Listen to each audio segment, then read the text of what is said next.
दोस्तों हमारे भोजपुर साइड में मतलब शाहबाद के इलाके में एक कहावत है कि ब्याह का अभी ठिकाना नहीं है। मतलब ब्याह का, शादी का अभी ठीक ठिकाना नहीं है, लेकिन बच्चे के छठियार का कार्ड बांटना शुरू हो गया है। हम ये बात इसलिए कर रहे हैं क्योंकि बिहार में एक राजनेता है, एक राजनीतिक पार्टी के अध्यक्ष हैं, जो ये दावा करते फिर रहे हैं कि सिर्फ महागठबंधन में उन्हीं का चल रहा है। आज उनका भोजपुर दौरा था, कल भी वो भोजपुर दौरा था। और दोस्तों मुकेश सहनी, अब देखिए जिस तरीके का वो दावा कर रहे हैं, अभी तक ये तय नहीं है कि वो महागठबंधन में रहेंगे या नहीं रहेंगे, क्योंकि तेजस्वी यादव ना उनको डिप्टी सीएम मानने को तैयार है और ना उनकी 40 सीटों का जो दावा है उस पर कान दे रहे हैं। लेकिन मुकेश सहनी बढ़ते बढ़ते अब सीएम पद तक के दावेदार खुद को बताने लगे हैं। देखिए आज भोजपुर में एक सभा को संबोधित करते हुए उन्होंने ये दावा कर दिया कि बिहार में अगर 10% निषाद मल्लाह केवट जो वोटर हैं, जो मतदाता हैं, वो अगर एक तरफा मुकेश सहनी के साथ वोट करने लगे तो सीएम की कुर्सी भी अब दूर नहीं है। मतलब महागठबंधन में पहले वो खुद को दूसरे नंबर की पार्टी बताने पे लगे हुए थे और अब धीरे धीरे वो पहले नंबर की कुर्सी पर भी दावा ठोक रहे हैं। मतलब कहते हैं ना कि पैर पकड़कर सर पर चढ़ना फिर सर पर नाचना।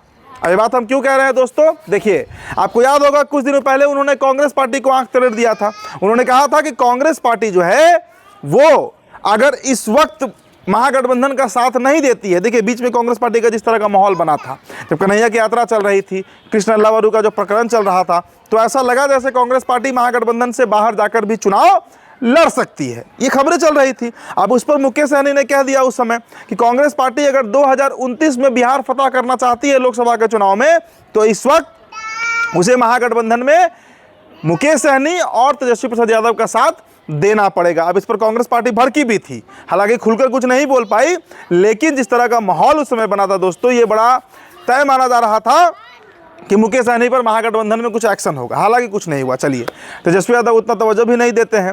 अब देखिए, अब सीधे सीधी वो क्या दावेदारी कर रहे हैं। पहले उनका नारा था कि 4 के बदले 40 सीट हम जीतेंगे, डिप्टी सीएम बनेंगे, डिप्टी सीएम के नीचे कुछ बर्दाश्त नहीं है भाई बिना उप मुख्यमंत्री पद के, तो मुकेश सहनी अगला बार बिहार में राजनीति ही नहीं करेंगे इस विधानसभा चुनाव के बाद। और अब देखिए, अब बिहार के मुख्यमंत्री की कुर्सी पर, बिहार के सीएम की कुर्सी पर उनकी दावेदारी हो रही है। तो इसीलिए कहा जाता है दोस्तों कि अभी तक शादी का ठिकाना नहीं है कि कितनी सीटें उनको मिलेंगी महागठबंधन में, तेजस्वी उनकी शर्तों पर कितना तैयार होंगे। लेकिन सीएम बनने का दावेदारी तो नहीं कहेंगे, लेकिन सीएम बनने का सपना मुकेश सहनी जरूर पाल रहे हैं कि बिहार का वो नेतृत्वकर्ता, बिहार का मुखिया भी वो बन सकते हैं महागठबंधन में। अब देखिए दोस्तों, मल्लाह वोटों को अगर हम समझें, निषाद, केवट, बेलदार जो सहनी वोटर्स हैं, बिहार में जो जातीय जनगणना हुआ इसमें इनकी कुल आबादी बताई गई 9% के आसपास। इसमें कई जातियां शामिल हैं, कई उपजातियां शामिल हैं। अब उनके ऊपर मुकेश सहनी का कहना है कि मेरा एक छत्र वोट बैंक जो है वो मेरा दावा है, मेरा वोट बैंक है। लेकिन क्या ऐसा सच में है, पहले तो इसका पड़ताल हमें करना होगा। लोकसभा चुनाव दोस्तों अब जरा याद कर लीजिए, लोकसभा चुनाव में क्या हुआ था। 3 सीटें दी गई, झंझारपुर मिला, मोतिहारी मिला, गोपालगंज मिला। 3 सीट मुकेश सहनी को दी गई। कांग्रेस पार्टी, राजद, सबके समर्थन के बावजूद 3 का 3 सीट वो हार गए।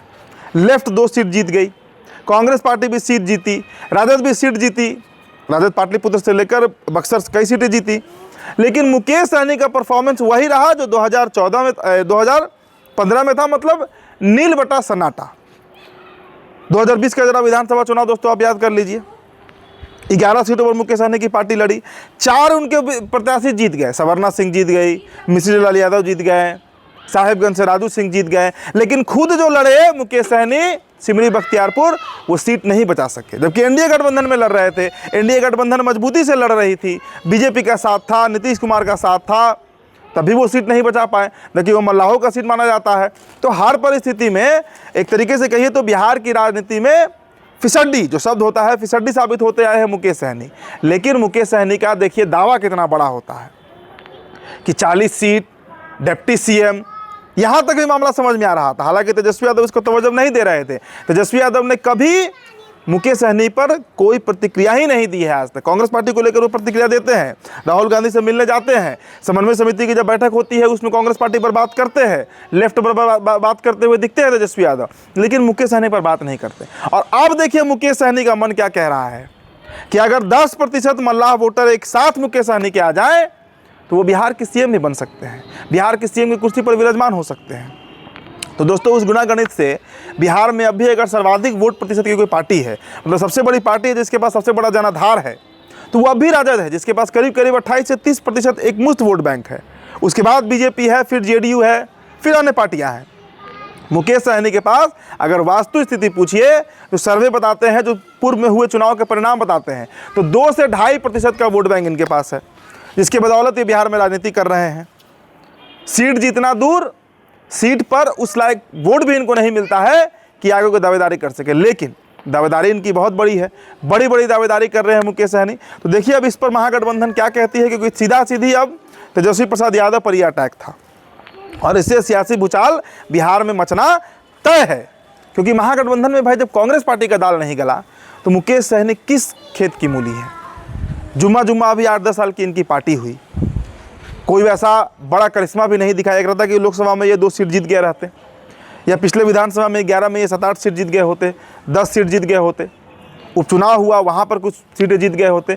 कहीं कोई परफॉर्मेंस के नाम पर दावा दिखता नहीं है। मतलब जिस तरीके से चिराग पासवान का देखिए 5 सीट एनडीए में मिला, 5 जीत गए, जहाँ जहाँ जिन जिन राज्यों में लड़े वहाँ वो सीट जीते। लेकिन मुकेश सहनी यूपी में भी लड़के देख चुके हैं, जितने सीटों पर लड़े सब पर जमानत जब्त हुआ इनका। तो खुद का एनालिसिस या तो वो गलत कर रहे हैं या उनकी पार्टी गलत उनको बता रही है, जो भी मामला हो दावे बड़े बड़े मुकेश सहनी कर दे रहे हैं। तो फिलहाल दोस्तों इस रिपोर्ट में इतना ही। मेरा नाम उदित तारण है। आपकी जो प्रतिक्रिया होगी हमारे कमेंट बॉक्स में छोड़ते जाइएगा। तो बिहार टॉपर ये वीडियो आप देख रहे थे, बहुत बहुत शुक्रिया।